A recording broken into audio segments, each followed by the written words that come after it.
This is the X-Zone Broadcast Network, broadcasting worldwide on broadcast affiliates and satellite program providers, including CNN Broadcast Network, Sirius Satellite Network, Star Media, Good News Radio Network, Angel Broadcast Network, Wiki Broadcast Network, and WPBN TV. For more information on the X-Zone Broadcast Network, visit us at www.xzbn.net.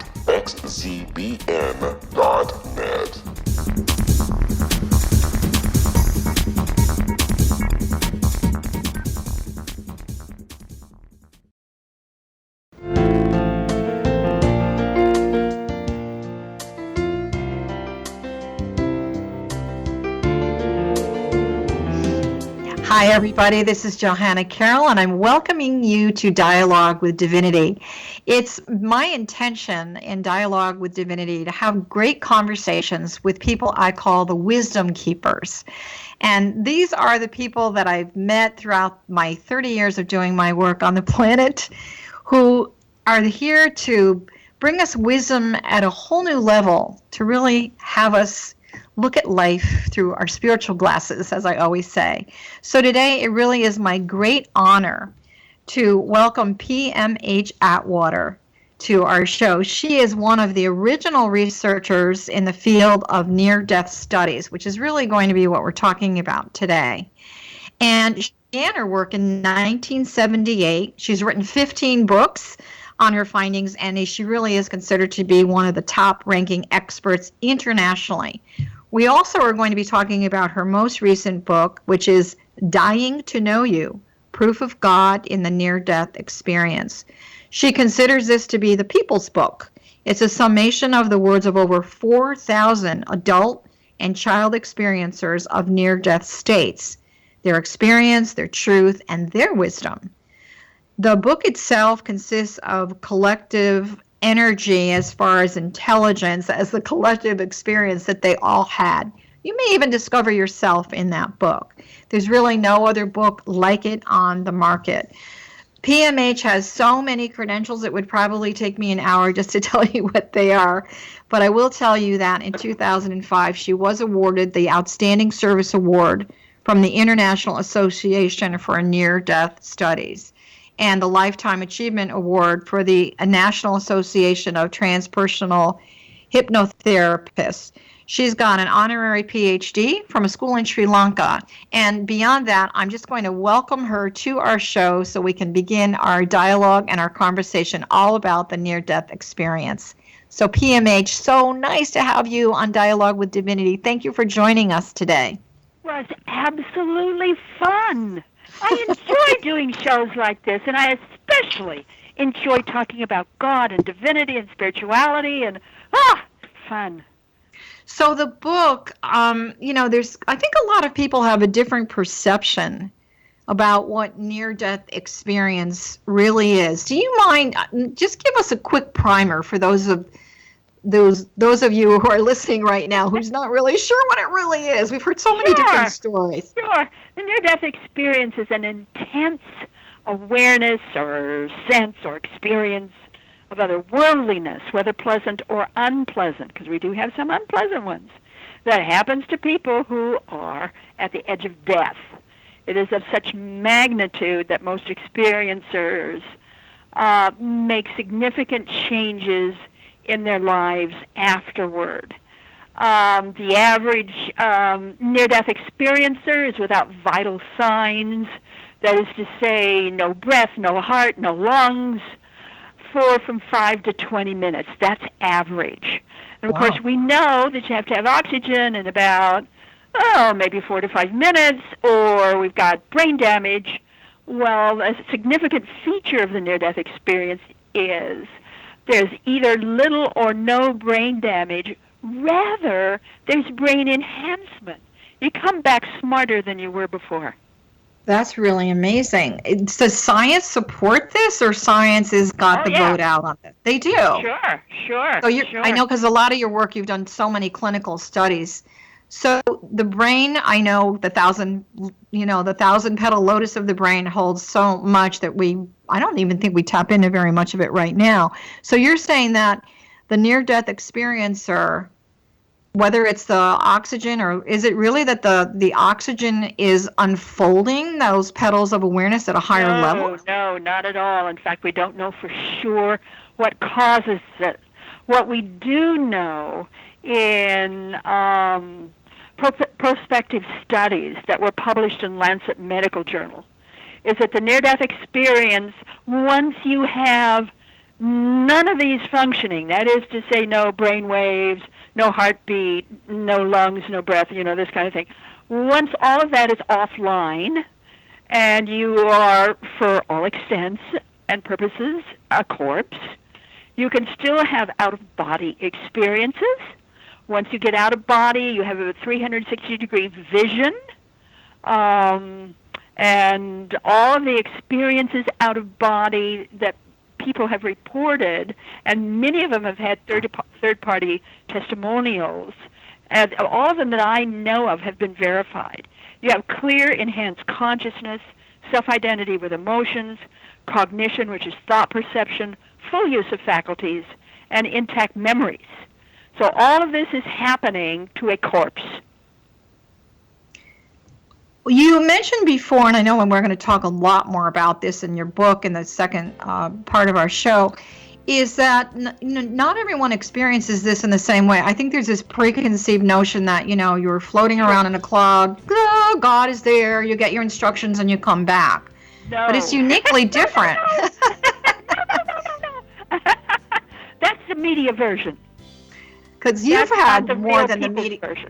Yeah, because I know you've had your own near-death experiences, yeah, which you've shared with me. Months. three months in 1977. Johanna, I look back and I call it the heavenly sledgehammer effect. Wow. Yeah, 3 months, that's the sledgehammer. And I really got it. We're gonna hold that thought. This is Kevin Randall. For nearly 30 years, I have been investigating the case of the Roswell UFO. I have interviewed hundreds of people and stood on the crash site. Now in Roswell in the 21st century, I have reviewed dozens of hours of audio and videotaped interviews, examined hundreds of files that relate to the crash, and have returned to Roswell in an attempt to put all that information into the proper perspective. For the first time in Roswell in the 21st century, I have made a dispassionate reevaluation of all that material and provide a new look at what happened. This is a book that clears away all the clutter that has hidden the truth for so long, strips away the various lies that surround the case, exposes the Air Force attempts at cover-up, and found a core of solid information that tells us all where the case stands today. Roswell in the 21st century will be available in just a few weeks. For more information, please visit my website at www.kevinrandall.blogspot.com.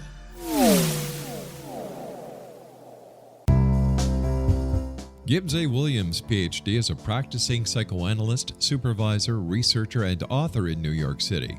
Much of his life has been dedicated to understanding nature and the uses of meaningful coincidences or synchronicities. His radical and original non-Jungian, non-mystical, non-magical theory of synchronicities illuminates much of the fog surrounding this challenging and perplexing topic. His ideas and manners are fresh, presented in a style that is both entertaining and highly informative. He is also an expert on crisis intervention specially focused on violence reduction for the police and citizens, mastering anxiety, frustration, and stress without the use of medication, and effectively preventing and treating heroin addiction. Dr. Williams can be contacted at his email address at gwwilliamsny11@aol.com or visit his website at www.drgibbswilliams.com.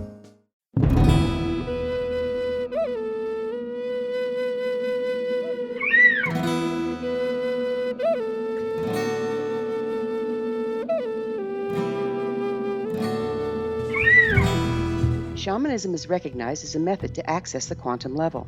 Mastery of shamanic skills puts spiritual information and healing power into your hands. Path Home Shamanic Art School, a bonded Colorado certified occupational school, has met rigorous state standards ensuring its director and instructors have the qualifications to teach the shamanic arts. Path Home offers its certification program in blocks of study. Block 1, a 5-day intensive, will be held in the beautiful mountain town of Coaldale, Colorado, October 13th through 18th. Registration deadline is September 12th.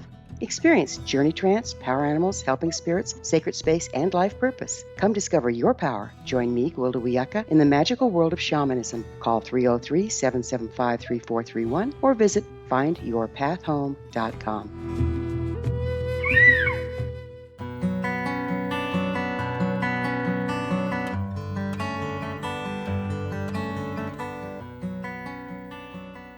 Hi, everybody, and welcome back. This is Johanna Carroll. Our show is Dialogue with Divinity. And today we're speaking about near-death experiences, which, in my opinion, one of the world's experts, PMH Atwater. So before we went to break, PMH, we were talking about your own, as you call the sledgehammer effect, 3 near-death experiences within a 3-month period. Is this really the catalyst that got you into doing, your life's mission work around the near-death experience? Well, kind of, sort of. That's hard to say. Before I died, I was deeply, deeply into altered states of consciousness, ghosts, all kinds of psychic phenomena, biorhythms, meditation, anything you can name. I was doing it and teaching it. I come from Idaho. I started Idaho's first metaphysical corporation, nonprofit metaphysical corporation. I felt that my job was to introduce this kind of material, solid material, that had been proven in workshops, or at least verified to that degree that it could be, to bring it to the public. And this I did in a very, very big way, involved way over 3,000 people. And, I reached that sort of metaphysical post that many of us reach, or spiritual lamppost that says, when the student is ready, the teacher will come. True. And I felt like, I'd done it all. I'm ready now for a new teacher. Oh, wow, you sure got one. A person. I got deaf instead. So, whammo. And I can honestly say, with all of my background, it didn't make any difference except for 2 things. One, it enabled me to exist in any kind of condition or place without any fear, and it enabled me to not need an ego. I simply didn't need an ego. So in those 2 respects, it was familiar, but in every other respect, it was far beyond anything I'd ever heard of, seen, read about, experienced. I mean, it was way over the top. And, the typical near-death experience, or experiencer, I should say, takes about 7 to 10 years to integrate the experience. Some people say they do it quicker. They don't. They may think they are, but they're not. And it took me a year to get to the place where I was a human being again. One of the things we forget, Johanna, is that most near-death experiences come from violence or trauma. Really? Absolutely. Most of them come from violence or trauma. So you've got a body to rebuild afterward. This is not pleasant. And I was one of those. I had to relearn how to crawl, how to stand, how to walk, how to climb stairs and run, how to tell the difference between left and right, see and hear properly, and rebuild all my belief systems. And later that year, my first 2 happened in January of 1977, the third in March of 1977. Later that year, so we're talking October, November, I had 3 major relapses, one of which was adrenal failure. I was working with a blood pressure reading of 60/60, so I wasn't doing too good. So, it's hard to come back from these. I mean, some of them are quick and fairly easy. We've got basically 4 types of experiences. At least I was able to show that and establish that in my own work. The first one I call the initial experience because it's quick and there's not much to it. Maybe the individual will hear something like a friendly voice or a loving nothingness. They might have a quick in and out of body experience, and that's about it. That's it. But still go on and have after effects The second one I would call the hellish or unpleasant experience. In my research base, 1 out of 7. There's the heavenly or pleasant experience. We hear the most about that from the media, from books, from newspapers, radio shows. And then there's the transcendent experience. Very seldom is it ever personal. Usually has to do with history, things involving the human family, what one can do to make a significant change or difference in life for your fellow members of the human family. The ones that you have the life review in are the pleasant and unpleasant ones, heaven or hellish. You don't get them in the initial; they're too brief, too short. With the transcendent, once in a while you'll get one like that, but that's not usual. Most of them, excuse me, again, have very little, if anything, to do with what's personal. Again, it's that larger view of the human family. So we're breaking these down into categories. Does this mean that these are sequential, or you can have one or multiple of these happening at the same time? There's no such thing as sequential. Okay. Forget that one. All right. Yeah, you can. So it's either 1, 2, 3, or 4. It's either the initial one, the hellish one, the heavenly one, or the transcendent. People will have one of the 4. Really? Interesting. And some people have multiple experiences. Okay. The most in my research was a man who'd had 23 of them. He was in his 40s when I met him. He was in a wheelchair. He was not expected to live after birth. They expected him to die any time, and he did indeed die again and again, and as a youngster, and on throughout his life. And so I asked him, why did he think he had so many near-death experiences? That's a good question. What did he have to say? Well, he said they're my vitamin pill. Interesting. So he looked at this. This is a positive experience for him. Yes. It's what enabled him to keep going. Yep. That is really fascinating. Let me ask you a question on a practical note. How do you find these people? I mean, I know you're obviously very supportive of the clinical research and study, and you're extremely well known and honored for that. So, I've personally had a lot of clients who feel that they've had a near-death experience. Some of them I think they have, and some of them I'm not so sure. But in terms, you're talking about 4,000 people that are in this book. By the way, the name of the book again, Dying to Know You, Proof of God and the Near-Death Experience by PMH Atwater. That's what we're talking about today. So where do you find these 4,000 people? I didn't have any problem at all the first 4 or 5 years. Let me sort of back up and give you a little bit of a backstory. In my third near-death experience, I was, I won't say met by, but I would say a voice spoke to me during my experience. Okay. And it's a voice that I called the voice like none other. Beautiful. Because it was so big.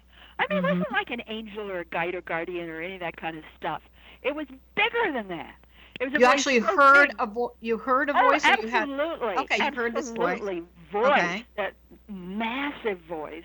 And the voice said, and I quote, "Test revelation. You Beautiful. are to do the research. One book for each death." It did not name book 1. It did name books 2 and 3. Okay. It told me what was to be in each one. It did not tell me how to do the work. So when I came back, well, hey, I'm a cop's kid. I was raised in a police station. So I used police investigative techniques as my protocol. Okay, good. And I began like some kind of, stupid newbie, newborn kid, because I left Idaho in 1978, and that's when I began my work. Crisscrossed across the United States, and then, was hard at it. And, it just didn't matter where I was. I would meet I'd turn around, they'd be there. I'd be on an elevator, they'd be there. Right. I'd walk down the street, they'd be there. They'd be there Right. in a taxi cab. It didn't matter. Let me give you an example. I was working for an internet company at the time for hotels and motels. So they sent me all over the country, especially from anything east of the Mississippi River. So all of that terrain was my terrain. And I could be sent anywhere. And this one particular time, I was in Macon, Georgia, and I had a coffee break. Mm-hmm. So I walked over to a nearby truck stop, and they had a nice eatery in there. So I went in and sat down and ordered a little bit of food, and I was reading from a paperback, just minding my own business. I was at this little table and kind of in the middle of the space, just reading away, and this guy comes up. I swear he's as white as he is tall. Great big guy. And he sort of taps me on the shoulder and says, do you mind if I sit down there with you? Mm-hmm. And I kind of thought about it, and I thought, well, okay, go ahead and sit down. We'll share the table. And he looked me right straight in the eye, and he says, I want to tell you all about the time I died. That's amazing. And I want you to know that I still chase women, and I still drink alcohol, and I still swear. But I want you to know all about my death. And That's then, interesting. Yeah. There he goes, So I think a lot of people would say, okay, law of attraction, she's got that sign is tied to her spiritual lamppost. Well, so I know that what I finally decided after years of this, okay, and anywhere in the nation, after years and years of this, I finally decided that I must be wearing a sign on the back of my body that said, in just illustrated bright lights, tell me about your near-death experience. I decided that I must have been wearing this sign that only near-death experiencers could see, because they would seek me out. They would recognize you. And later on, I put some ads in some magazines and newspapers. Later on, I got some from talks, but most of them were through that kind of spooky, hard to describe, way of meeting. I want to talk a little bit more about, because I think this book, all of your books are important. 15 books, that's a lot. This book, I know, sticks really with what people say rather than what we, would say, it's supposed to be this beautiful heavenly experience. And I know you and I have talked about this before. For lots of people, it's not. So why is that valuable to people to know these 4 levels? Why is that? I think we've got maybe another minute or so to chat about that, and then we're going to take a quick break. So just I don't know that it's that much about the 4 levels, but also the pattern of physiological and psychological after effects.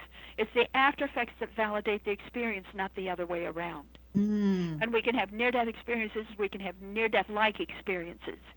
People who do not die, but seem to be in a situation where somehow a near-death experience is caused. Okay, we're going to hold that thought. We're going to be right back.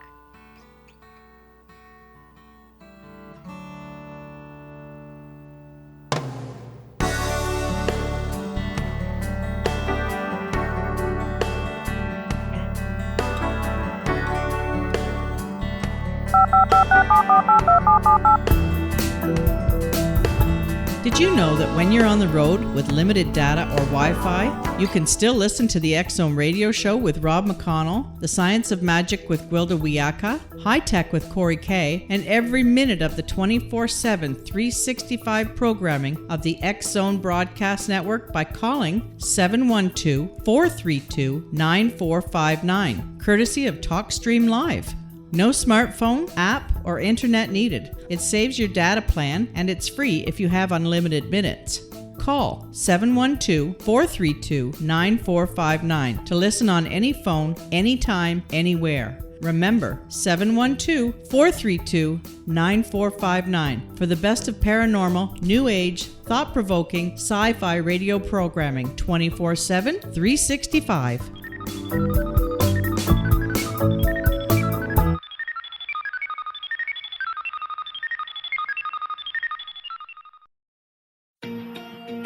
Wouldn't you love to know the secret to everything? Well then, meet Dr. Kimberly McGeorge and her cutting-edge breakthrough knowledge that combines science with possibility. Dr. Kimberly brings real-life answers and healing to those open to alternative solutions. She teaches solution-based programs and classes that will change all areas of your life forever. Specializing in conscious creation, intuitive readings, and energy medicine, you can rapidly shift health, relationships, business, and money and abundance challenges quickly. Receive her best-selling book, Secret to Everything, at no cost by going to secrettoeverything.com/X-Zone. That's right, transformation can start now.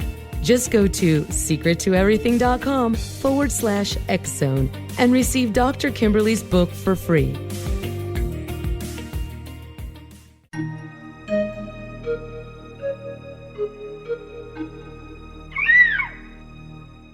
While science pursues fact, magic accesses the quantum level, bridging random facts to form truth.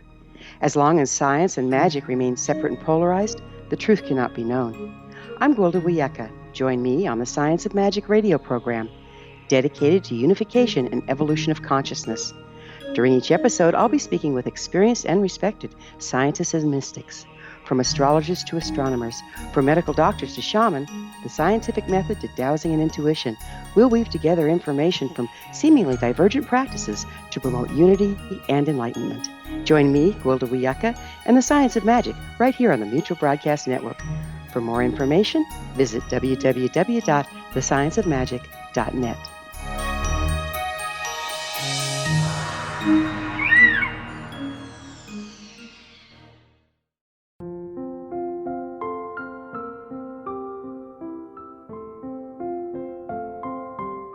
I am Dr. Carl O'Helvey, founder, president of a new cancer foundation focusing on evidence-based physical, mental, and spiritual interventions, including natural cancer cures, prayer, meditation, affirmations, nutrition, and other related holistic cancer prevention and cure modalities. These are used in cancer education, research, and financing care. I ask for your help to continue this important work by donating at www.holisticcancerfoundation.com.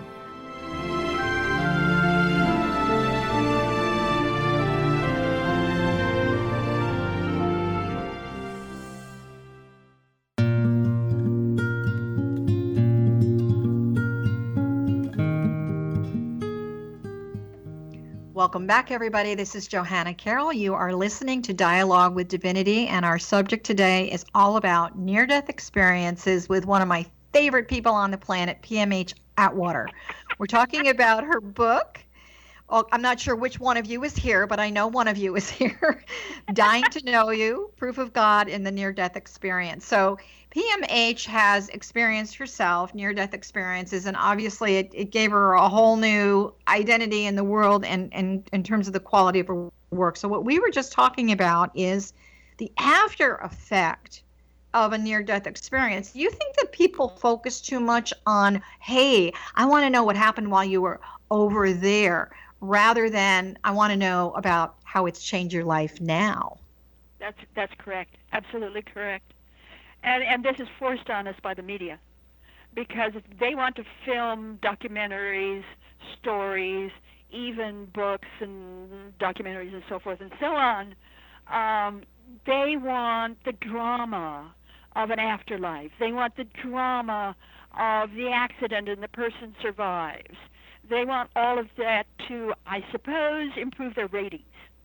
And so they don't really focus on or give you any kind of study of the entire phenomenon.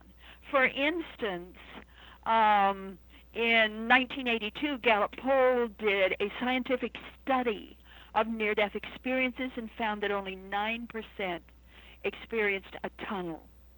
And yet today we associate the near-death experience with a tunnel, where in fact only about maybe 25, 38, or maybe about 25% of the people ever have a tunnel. Well, do they think is the tunnel supposed to be some glamorous thing that they can sensationalize? Why do they focus on this tunnel? That's interesting. Because well, I don't know. I'm 9%. It's because it was different. It was new. It was visual. It was sort of like a wow factor. Oh, okay. You can trace the reports of a tunnel back to the time when the media sensationalized Raymond Moody's first book. So they took that part from his book and really sold it to the point that everybody now thinks that a near-death experience consists of a light in a tunnel. It consists of a lot more things than that. Your 4,000 people that you have in this book, were there some common experiences that you saw? In other words, were there different, I don't want to say categories, but what were some of those experiences besides the tunnel that people were having? Well, again, very few have the tunnel. Let me give you some case studies. This is one outside Portland, Oregon, late in October, the dark of the moon.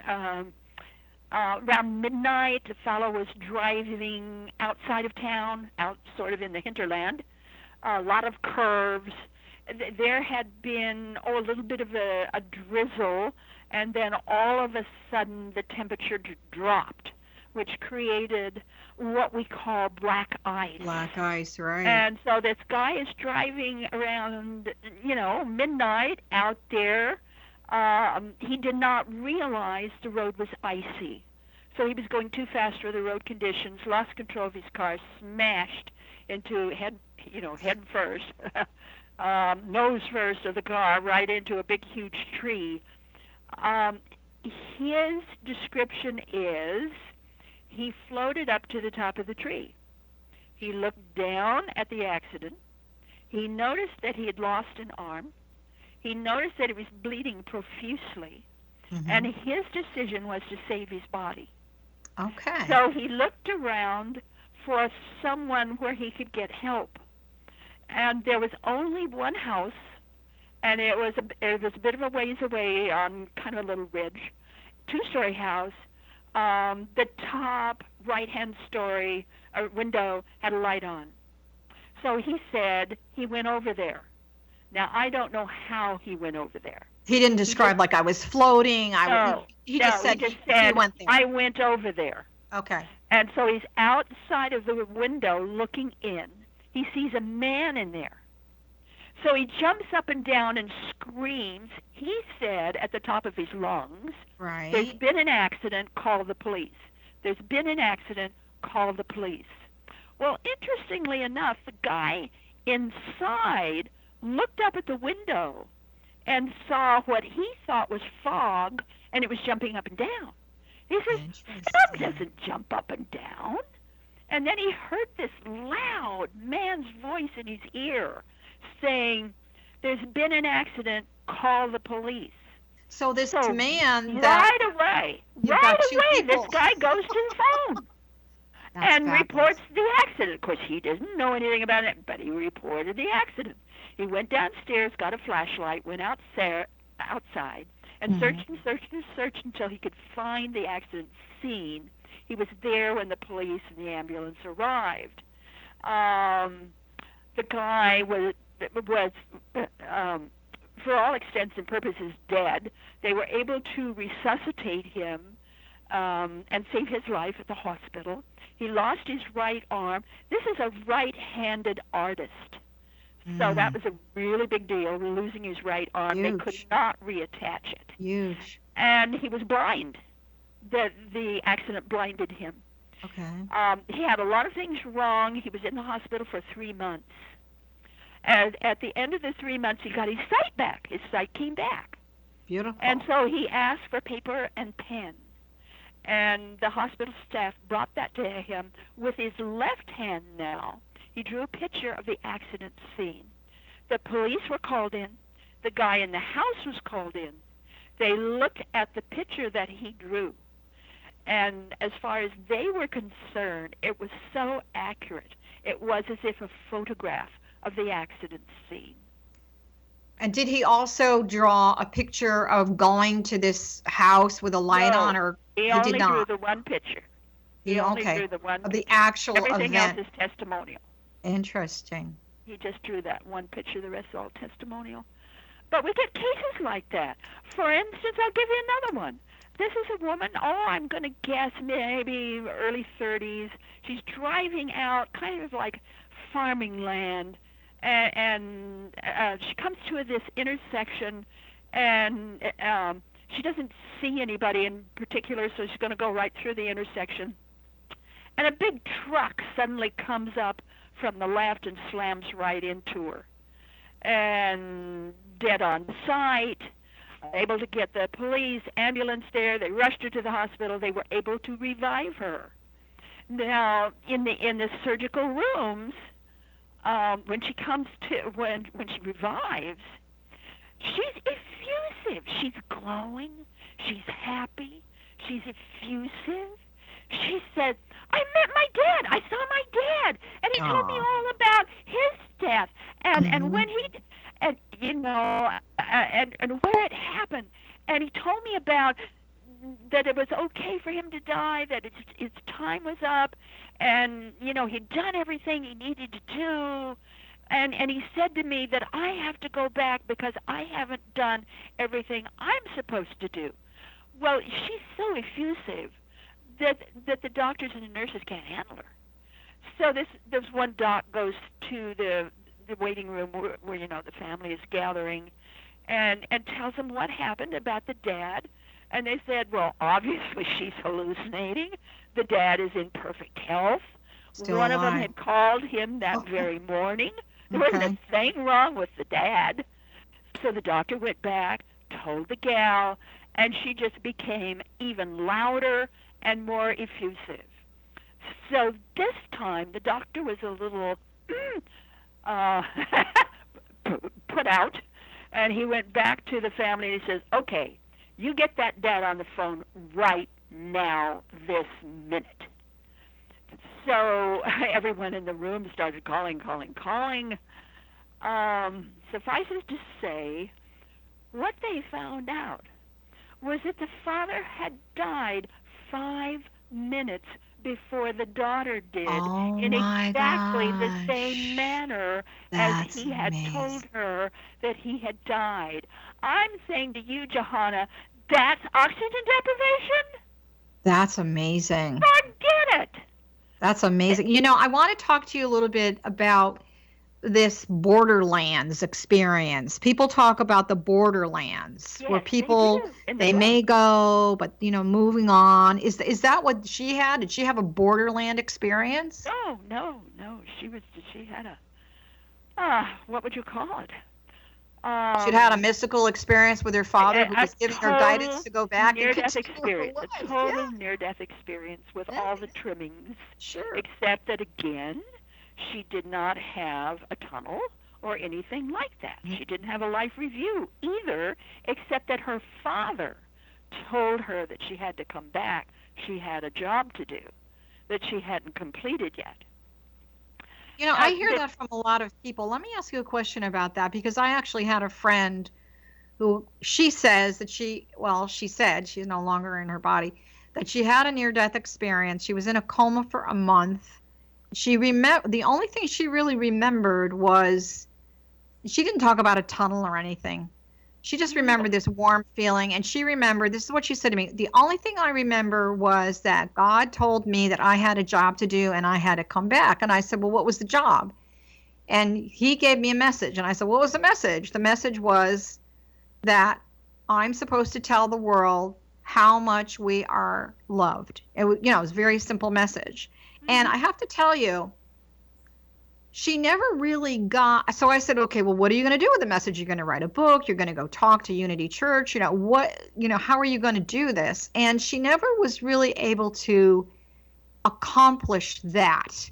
And I felt like for her, she supposedly had this near-death experience, but the rest of her life, I have to be honest with you, was very sad. It was filled with a lot of disappointment, and whether it was like she didn't do her job, she didn't finish her mission or deliver her message, and she died suddenly of a heart attack last year. And I thought, wow, I think people have the impression that if you have a near-death experience, you come back and your life is going to be so much better and improved. And I have to say, hers wasn't. No, the average is not.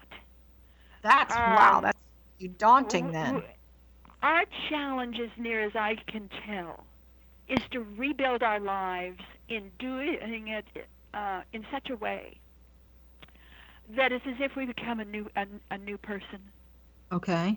It's as if you become you become a new person. I was on my way to being a bank manager when this happened to me. I can't see you doing that.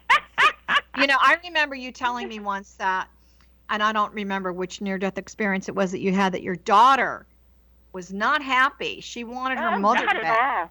Very few families are happy. Very few. Let me tell you what Natalie said.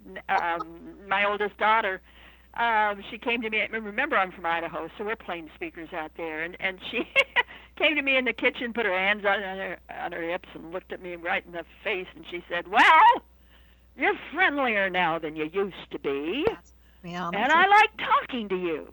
Wow. But you're not Mom, and I want Mom back." Yeah. Well, we're going to take a little pause. Never did find her.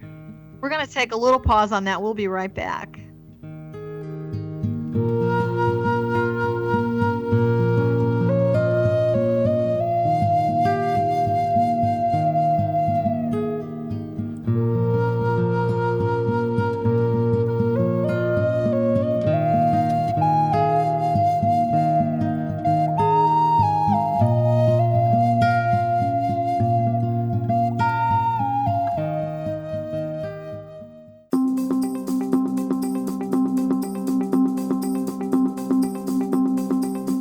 As host of Dialogue with Divinity, I am thrilled to join the X-Zone Broadcast Network and their growing number of affiliates. My quest for a connection to the divine ignited my successful career path as an international spiritual counselor for over 40 years, an author of 4 books, and well-known metaphysical educator. My clients call me their spiritual mama. So my job is to offer you a radio show to help you grow spiritually with wisdom and get specific tools from guests who are experts in their field. Tune in to Dialogue with Divinity and be part of the conversation with Spirit.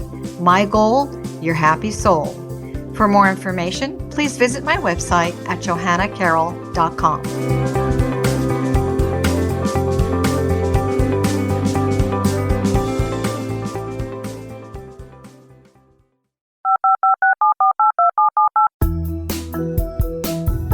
Did you know that when you're on the road with limited data or Wi-Fi, you can still listen to the X-Zone radio show with Rob McConnell, The Science of Magic with Gwilda Wiyaka, High Tech with Corey Kay, and every minute of the 24/7, 365 programming of the X-Zone Broadcast Network by calling 712-432-9459, courtesy of TalkStream Live.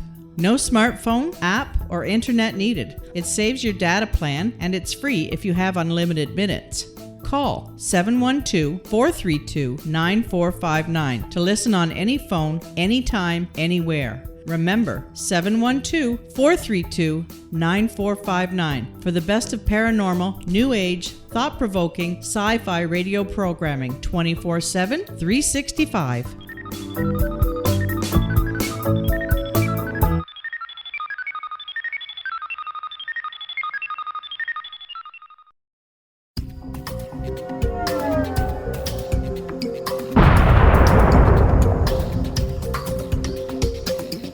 Coming soon to the X-Zone Broadcast Network is A Different Perspective with me, Kevin Randall, as your host. We'll be taking a close look at what is happening in the world of UFOs today with side trips into the paranormal. Guests will range from those who are household names to those who have a different perspective on a variety of topics. No topic will be taboo, but there will be tough questions asked as we all search for the truth about UFOs, the paranormal, and those things that excite us. Sometimes we'll agree with a guest and sometimes we won't, but we'll try to keep the program topical. For those of you who would like to read, be sure to visit www.kevinrandle.blogspot.com and remember to listen to the other fine programs on the X Zone Broadcast Network at www.xzbn.net.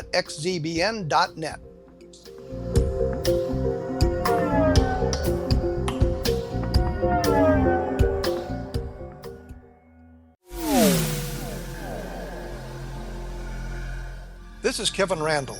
For nearly 30 years, I have been investigating the case of the Roswell UFO. I have interviewed hundreds of people and stood on the crash site. Now in Roswell in the 21st century, I have reviewed dozens of hours of audio and videotaped interviews, examined hundreds of files that relate to the crash, and have returned to Roswell in an attempt to put all that information into the proper perspective. For the first time in Roswell in the 21st century, I have made a dispassionate reevaluation of all that material and provide a new look at what happened. This is a book that clears away all the clutter that has hidden the truth for so long, strips away the various lies that surround the case, exposes the Air Force attempts at cover-up, and found a core of solid information that tells us all where the case stands today. Roswell in the 21st century will be available in just a few weeks. For more information, please visit my website at www.kevinrandle.blogspot.com. What Happened in Benghazi is revealed by Nicholas Genix, author of Obama, Islam, and Benghazi. He informs the American people that President Obama deceived them by advocating a strong foreign policy prior to the 2012 presidential election, and Hillary Clinton supported this deception. As the title infers, there is a connection between Obama, Islam, and Benghazi. Ample evidence informs Americans that Obama's early indoctrination in the Quran developed an affinity for Islam, why the Quran is the source of discontent in many countries, and why the Obama foreign policy deception led to poor military action and caused the loss of American lives in Benghazi. Genix provides 36 questions for the Select Committee on Benghazi to validate if Americans are justified to mistrust President Obama and Hillary Clinton. An overview of Obama, Islam, and Benghazi is presented on the website www.futureofgodamen.com. That's www.futureofgodamen.com. Afterlife expert Roberta Grimes was the first one to say that dying can be fun. Now her best-selling book, The Fun of Dying, is available in stores worldwide. So if you wonder whether death ends life, how it feels to die, or what heaven might be like, The Fun of Dying was written for you. And if you have always been afraid of death, or if you worry that your life has no meaning, let The Fun of Dying ease your fears and bring new meaning to your life. Nothing said in The Fun of Dying is based on the teachings of any religion. Instead, Roberta draws on evidence to explain how death happens, how it feels, and what comes next. A lot of the best death-related evidence was produced in the first half of the 20th century. When it is put together with recent discoveries, it tells a consistent and amazing story. Roberta Grimes blogs and answers questions at robertagrimes.com. Her wonderful book, The Fun of Dying, is available on Amazon and at stores worldwide wherever books are sold.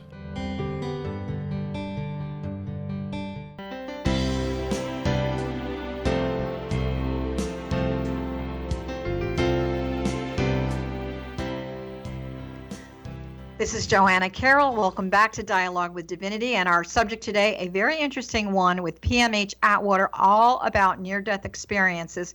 PMH, your latest book, Dying to Know You, Proof of God and the Near-Death Experiences. Where can people find you, and how do they order this book?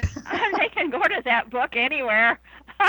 Absolutely anywhere, or they can get it on my website, which is www.PMHAtwater.com, PMHAtwater.com. I have a little bookstore there that, if they get it from me, they get it autographed. But you can, That's great. You can get it anywhere, absolutely. Okay, and while everybody's listening, also for myself, Johanna Carroll, if you'd like more information about what we're doing on our show, you'll find me at johannacarroll.com. Okay, so back to our very interesting subject. I love the fact that you've done so much work with children. And I know in the book, I believe, if I am correct, you talk about the three major lights found during death and the afterward. kids.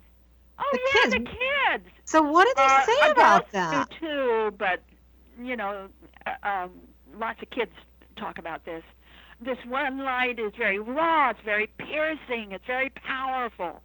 It doesn't have any particular color, it's more of a radiance.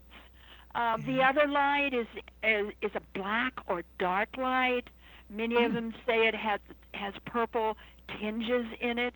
There's something very warm and comforting and friendly and wise and healing about this dark or black light. Okay. And then this white light that most people talk about sometimes has gold or silver in it, but brilliant white. This light knows all about you. It knows your name. You can converse with this light. The children are very specific, though. They're more specific than adults are. They get right to the point and they say, to the detail. That dark or black light, that's mother light.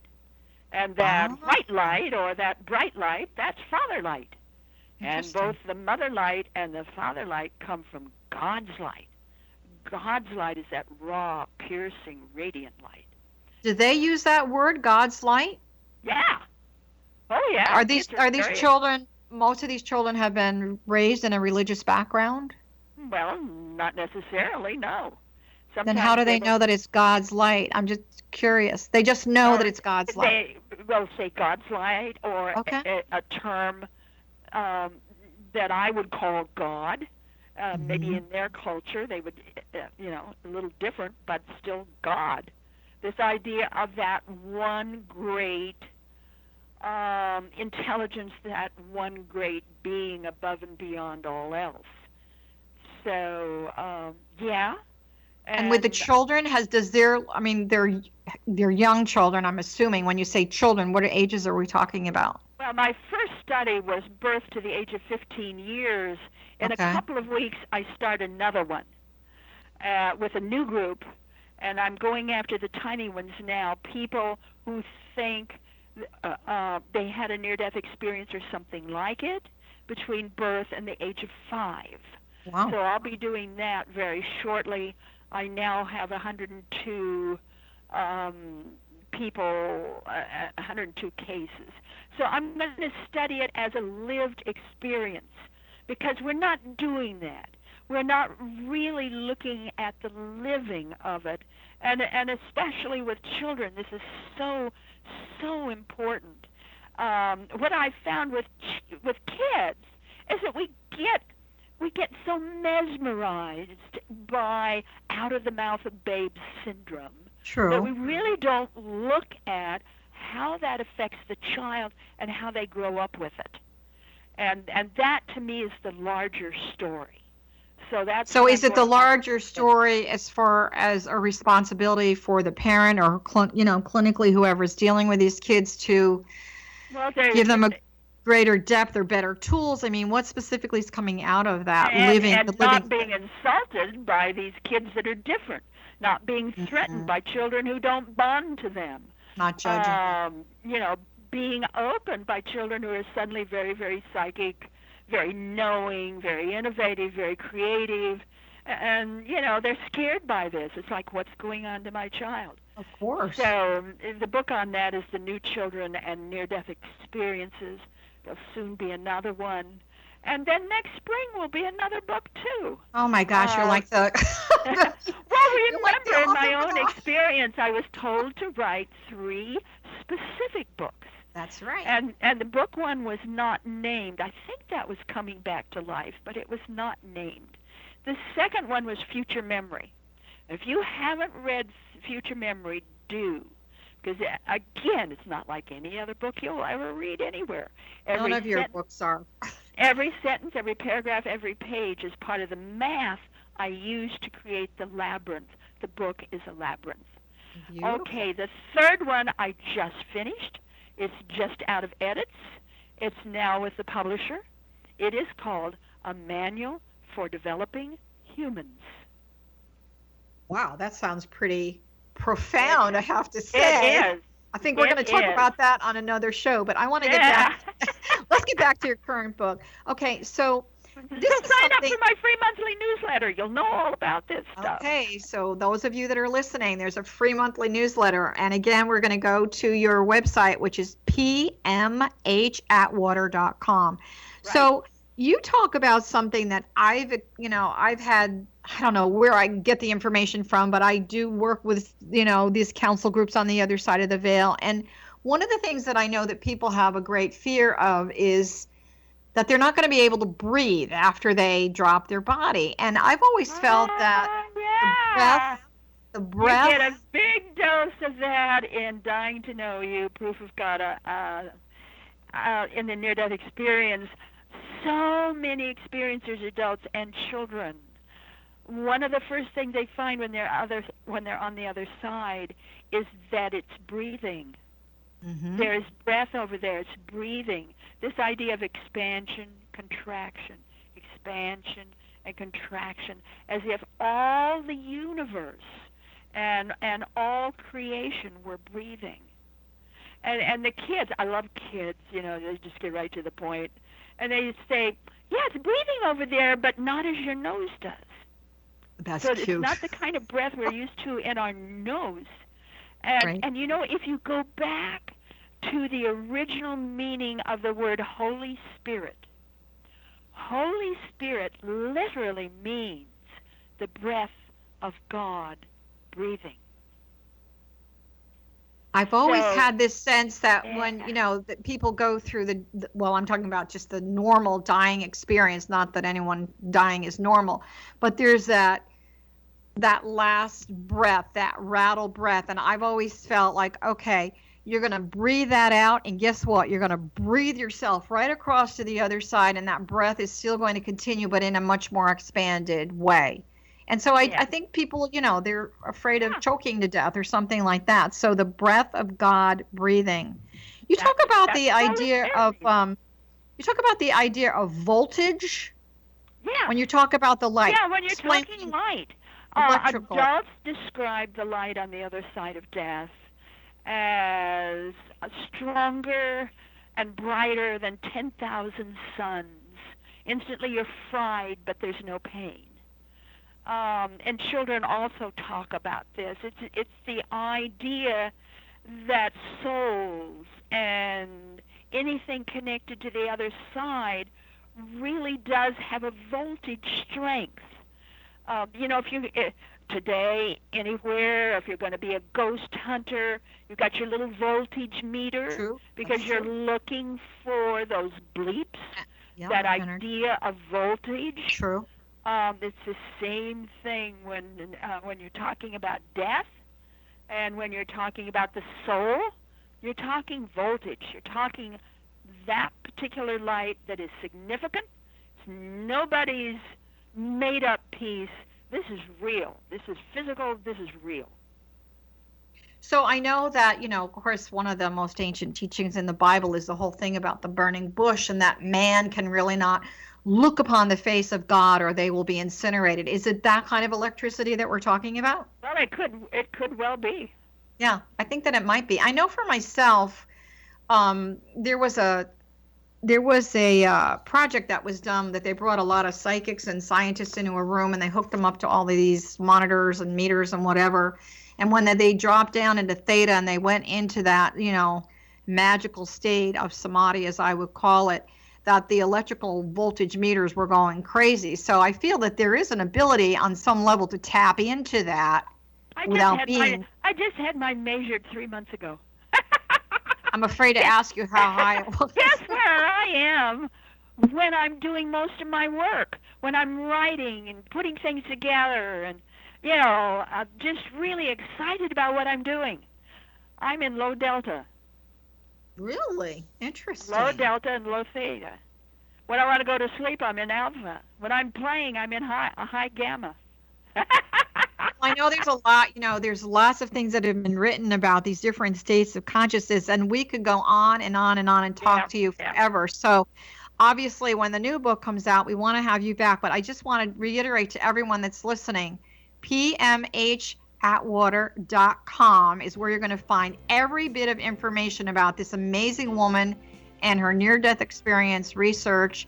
She is a beautiful, lovely soul. And for myself, Johanna Carroll, you can find me at johannacarroll.com. So I want to thank you so much for being with us. It's been a great show. It's so interesting. It's just a fascinating subject to me. So I know you've got a lot more going, and I think your ever ready battery is really plugged in. So many blessings and heart hugs to you and to everyone that's listening. Bye for now.